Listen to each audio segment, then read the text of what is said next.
Well, hi everyone. I'm John Ritlin, back with 4 movies for a Shovelware showcase review. Yeah, it's 3022, Hungerford, Don't Knock Twice, and All Light Will End. 3022 is a sci-fi movie that I didn't really care for, and then the other 3 were horror movies of varying qualities, and most of that quality was in the complete shitter. Honestly, there were a couple decent concepts, and ideas among these movies, but realistically, they were all pretty goddamn shit. They range from either coming out last year all the way back to 2014, and like any multi-movie reviews that I do, these are going to contain spoilers, so that's pretty much your warning right there. And don't expect too many, in-depth thoughts about this except for a couple bad scenes or like, oh, hey, this is why it was shit. So that's your warning. And here we go. Let's start off with 3022. The way the title is, stated, you might think it's 3022 because it's taking place in the future. But no, it takes place in 2190 where there's, space exploration and there's this, we have a montage of a crew on this one ship that's on a multi-year trip to like monitor shit and stuff like that. They're just out in space and they're trying to like, maybe go on a journey. They're trying to go off and do this. They're trying not to get cabin fever and kill each other. Yeah, this movie was very, very generic. I mean, I long for the days of Supernova, and that's how bad this movie was. At least in Supernova, things happened. Didn't make sense, but it did happen. The space station's called Pangea or Pangea, whatever, however you want to pronounce it. And well, the first line of dialogue is almost 8 minutes in.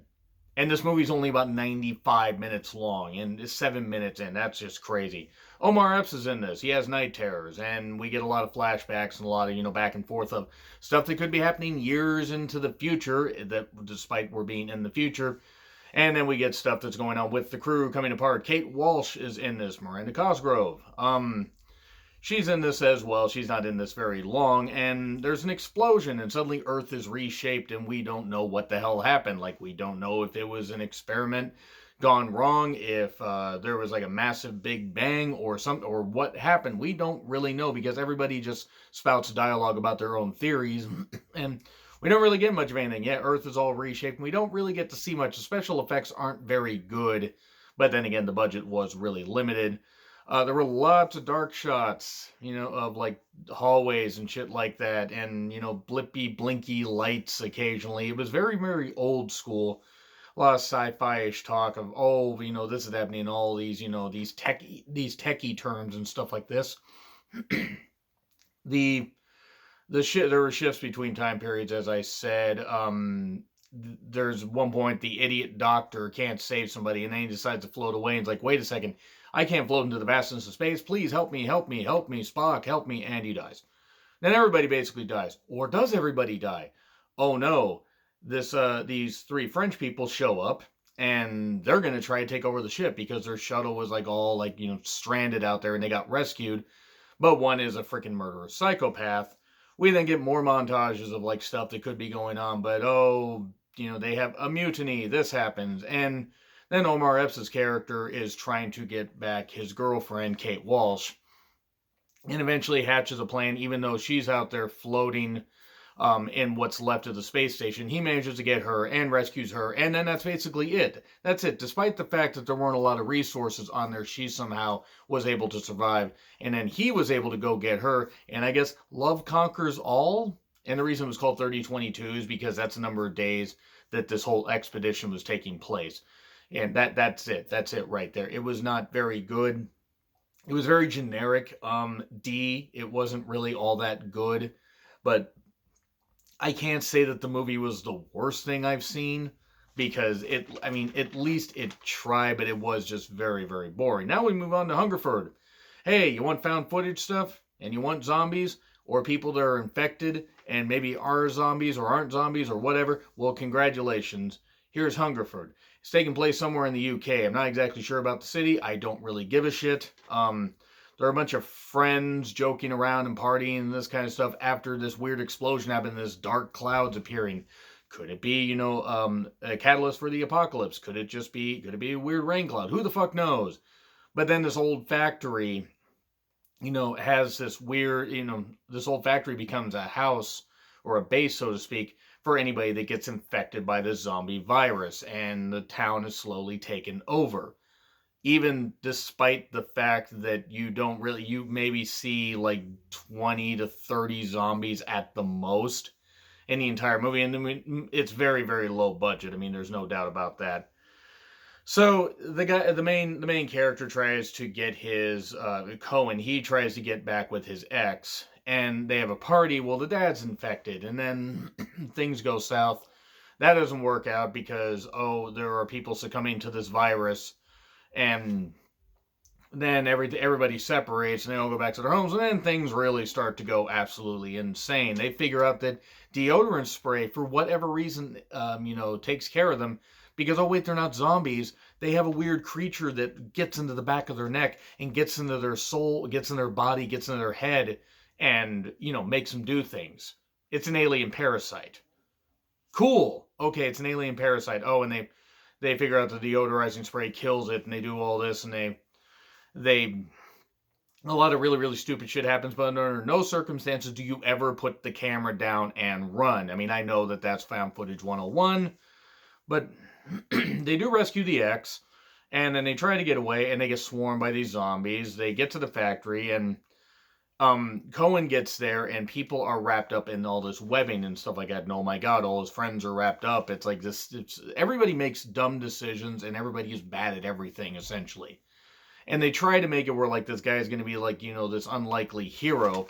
And he rescues some people, and then it looks like he's going to get killed by this one guy that looks like he was rejected footage from Condemned. And I mean, I'm not even kidding. The guy I'm talking about, the big guy that chases after you. I think it was Condemned. Might have been some other game.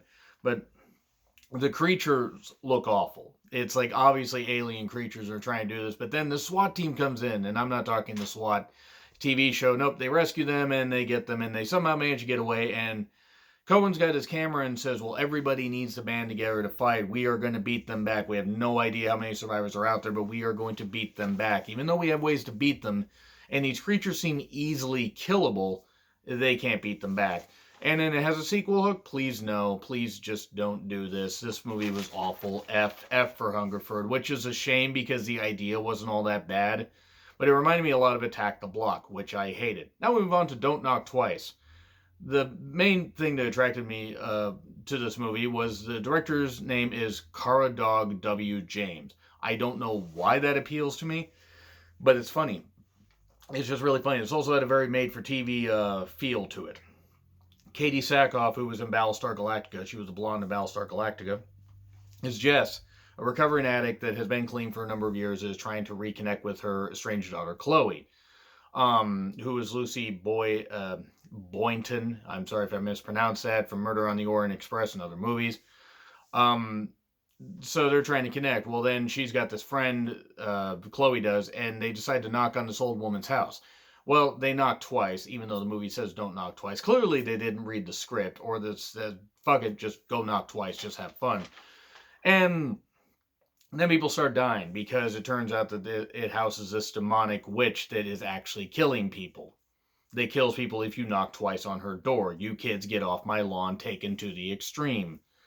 After some scares, Chloe stays with her mom and her new husband, who goes off on business and is gone for like a few days. He's gone for like a number of days, and that leaves Jess and Chloe there to reconcile.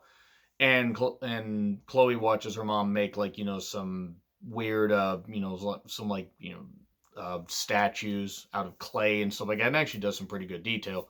And she's using a model named Tira, who factors in pretty quickly. There aren't a whole lot of characters that, could be behind all this stuff. It turns out, oh wait, this old woman, Mary, didn't actually do this stuff, didn't actually didn't cause the disappearance of any of these children, because children had disappeared and she had been blamed for it. The knocking twice and everything had driven her insane. She finally killed herself. Oh no, it turns out that somebody actually was framing her, including this one detective that they think is the villain. Oh wait, no, it's not the villain. That we have a different act twist, or we have a third act twist that doesn't really add up at all. There's a lot of plotting scenes in this. A lot of plotting scenes. Like, The special effects are absolutely terrible. This movie was made on a very shoestring budget. At one point, Jess and Chloe just burn all the doors there, so nobody can knock on the doors, and they aren't driven nuts. And then the evil tries to take Chloe, but no, they won't allow her to. And oh, it's a detective. Oh wait, no, Chloe gets kidnapped. Jess hurts her foot. She gets taken in by the police. Talks to the detective, says, "Well, hey, you knew about this. You knew about this. You framed her. It was not her fault." And then she gets freed. Then the detective gets killed. Oh, everything's all good. And no, it's Tira. It's Tira that was doing all this, despite the fact she wanted to avoid Chloe, but didn't want to do any of this. She didn't want to have anything to do with her. And then suddenly, boop, she decides to kill the husband, Jess's husband, and is behind all this stuff, and is this evil bitch. That's pretty much the end of it right there. It's about where it ends. So yeah, we get to where maybe we get a sequel hook. Hopefully not. Don't give us Don't Knock Twice 2 Electric Boogaloo. And that was about the end of that right there. We get to All Light Will End. Well, you want to talk about a movie that made All the Boys Love Mandy Lane look worse. This reminded me a lot of that, in the sense that you had a very obvious conclusion and you had a bunch of people acting stupid. Now, there weren't nearly as many people in this as there were in All the Boys Love Mandy Lane, but that movie was, again, infinitely worse. The sad thing is, All Light Will End is probably the best of the bunch that I've seen, and it still wasn't all that good. And by the way, Hungerford does get an F. Don't Knock Twice gets an F. All I Will End was pretty goddamn shit, but at least it had something to it. I'd say of all the horror movies, though, 3022 actually was the best of this bunch. And All I Will End was the best of the horror movies I saw. So anyway, some little girl sees a creature in her room, and her mother is trying to convince her to, no, this isn't the case, mom's here, this kind of stuff. 20 years later, we get some bad comedy between some cops as they find a severed hand, and they find this as they're investigating why these body parts are popping up all over their small town. And we get a lot of music montages. We get Savannah, who's all grown up. She was a girl in the beginning, and she's an author. She also had night terrors. That's stuff that haunted her since she was a kid. She talks to a therapist. The therapist says we all have inner demons. Sometimes the inner demon wins. Sometimes we win. And one thing I do want to say, though, is the acting is pretty basic in this. It's, at least everybody plays their roles just fine, but everybody's pretty much a cardboard cutout. But this movie is expedient. The camera work isn't all that good either, because the camera work's like too close. It's like if I were to take what I'm filming on right now and put it like right about here, like it just, sometimes there were too many close shots and it was kind of ridiculous. Some of the shots weren't all that bad.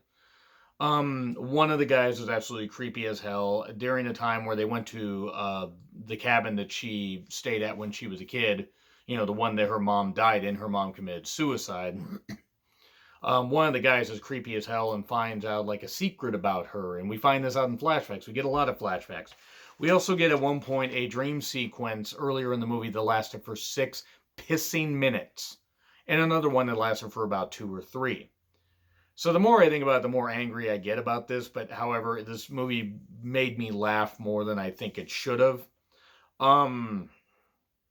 This creepy guy gets picked off because it turns out that he knows a secret, and then, well, everybody's searching for him, but we all know who did the killing. It was obviously Savannah. It was Savannah. It turns out that the reason she did it is because we get more flashbacks of her and her mom actually had a book that was like, hey, this is how you write a book. Well, she was sick of her mother lording over her life and doing all this, and she decided, hey, I'm just going to kill my mother. So she made it look like a suicide. She smothered her, and then made it look like a suicide, because the girl had been tortured a lot and, psychologically tortured a lot during her childhood, and was like, I'm done with this. But the girl was just warped and fucked up. It may have gotten dealt a bad hand, but the bottom line is she was warped and fucked up and decided to go on a killing spree, because she killed everybody. This guy, Paul, got killed by her. His girlfriend, who was also her friend, ended up accidentally killing her brother, Savannah's brother. And then she just goes on a killing spree, killing the girl, killing her boyfriend that's there, and, maybe not so much a killing spree. I guess 3 doesn't qualify as that. But you have to wonder how many others she killed. All the while, the cops are investigating, and the main sheriff, is her dad. And finds her, sees her covered in blood, and says, we're all clear here. Was it a dream? Was it not a dream? What the hell is going on? And then at the end, maybe we're in another dream or whatever. The dreams maybe never ended. Maybe she's been dreaming all this stuff all the time. She's been in a psych ward. Who the fuck knows? But she's covered in blood and gets around a whole bunch of candles and this weird, bony mask thing with a cloak and stuff like that, and puts that on. And if it sounds like I'm explaining the plots of these movies really bad, it's because none of these movies really have plots. And also, again, expedient, quick reviews. So, yeah, this one also gets an F. The sad thing is, this one amused me more than anything. But anyway, agree, disagree with what I said, like, share, subscribe, Twitter handle in the description. I'm John Ritlin. I'll see you soon.